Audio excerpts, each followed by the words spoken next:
we'll be talking about the consonants, classification and description of speech sounds. We're already covering this topic.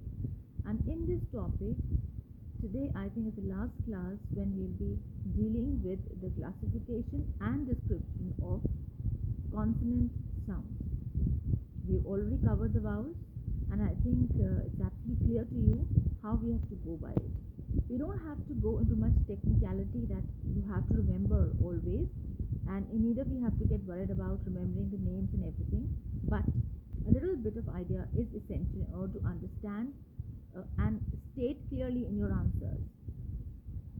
Now, I was dealing with the different kinds of positions of articulation, places of articulation, the consonant sounds. I spoke about bilabial, then we spoke about labiodental, we talked about dental, which are the words with examples. Then we have alveolar. I think we did the dental one. Okay, I'll take the dental, that is the C portion again. In the dental, the words in which, of course, with the name dental, you easily make it out, that the tip of the tongue is the active articulator and the upper front teeth are the passive articulators. We have already done what are passive and active articulators. The initial sounds in the English word thin and den, and the initial sounds in the words Hindi tab, den, and daya, kindness, are examples of dental sounds. We won't go into Tamil words because we don't have any idea about exactly how we would pronounce any Tamil word. So we'll be only dealing with examples of English and Hindi language. So these are examples of dental sounds. Then let's come to alveolar. Now, alveolar, the tip or the blade of the tongue is the active articulator and the teeth ridge is the passive one. That is, the sounds in English words like, let's go for the example, the words tin, din, near, sin, zip, love. And Hindi, you have the words like naya, new, sub, all. These were the examples of alveolar sounds. Then we have the post-alveolar. Which are the words, consonants or symbols which are related to the post-alveolar? What is the position? In post-alveolar, the tip of the tongue is the active articulator and the part of the roof of the mouth that lies immediately behind the teeth ridge is the passive articulator. Now, the letter R in English is an example of alveolar sound. Like you can make many words with the letter R. Try, dry.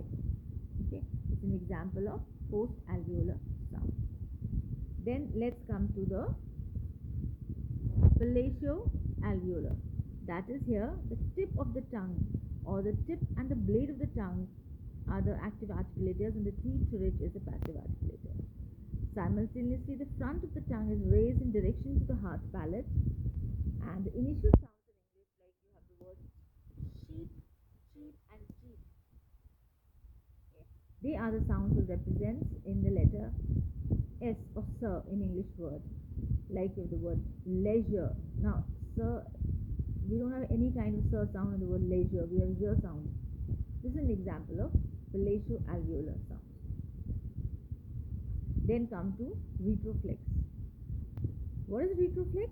The curled back tip of the tongue is the active and the hinder part of the teeth ridge of the heart palate is the passive articulator.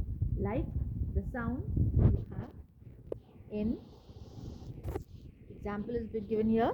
The sounds represented by the letters you have t, th, d, dh, d. These are the examples of retroflex. We don't have to go to the Tamil letters because that will be quite complicated to you. Just you have to remember what exactly they mean. Then let's come to the palatial. The front of the tongue is the active articulator and the heart palate is the passive articulator. That is, the initial sound in the English word yes, an example of palatial sound. Then we have velar. The back of the tongue is the active articulator and the soft palate is the passive articulator. That is, the final sounds in English words like back, bag, and bang. These are example of velar sounds. Then let's come to uvula. The rear part of the back of the tongue is the active articulator and the uvula is the passive articulator. The initial sounds in the Urdu word meaning pen, example of two-level sound. Then you have the glottal. Glottal, you already know glottal sounds are produced with the glottis, and the two vocal cords are the articulators. So the initial sound in English word hat, an example of glottal sound. So here we can say in the end of this chapter that consonants are described using a three-term label, and the three-term label refers to the state of the glottis, the place of articulation, and the manner in which the sounds are articulated. So these three terms could be arranged in a proper order, like you can see the example here. The letter P in English word spy represent a voiceless bilabial closure. So this is the exact position of the speech sound in a technical language, like what does per letter shows, or what is the position. If you have to describe it per, I mean, you sometimes like when when you write, you will not be able to utter every time every sound. But if someone asks you the position of the sound, then you can say that the letter the consonant per in English represents a voiceless bilabial closure. The same way of the letter d in English, dear represents a voice alveolar closure. Then you have letter k in English word sky represent a voiceless velar closure. So I mean, it is absolutely clear to you if you just an idea about what exactly you have to understand the position, and this can only be understood. I mean, this is not something that you have to mug up, because it is no sense. I don't want to give you all these things in order to just you just go through the different kinds of positions and just have a general idea about it.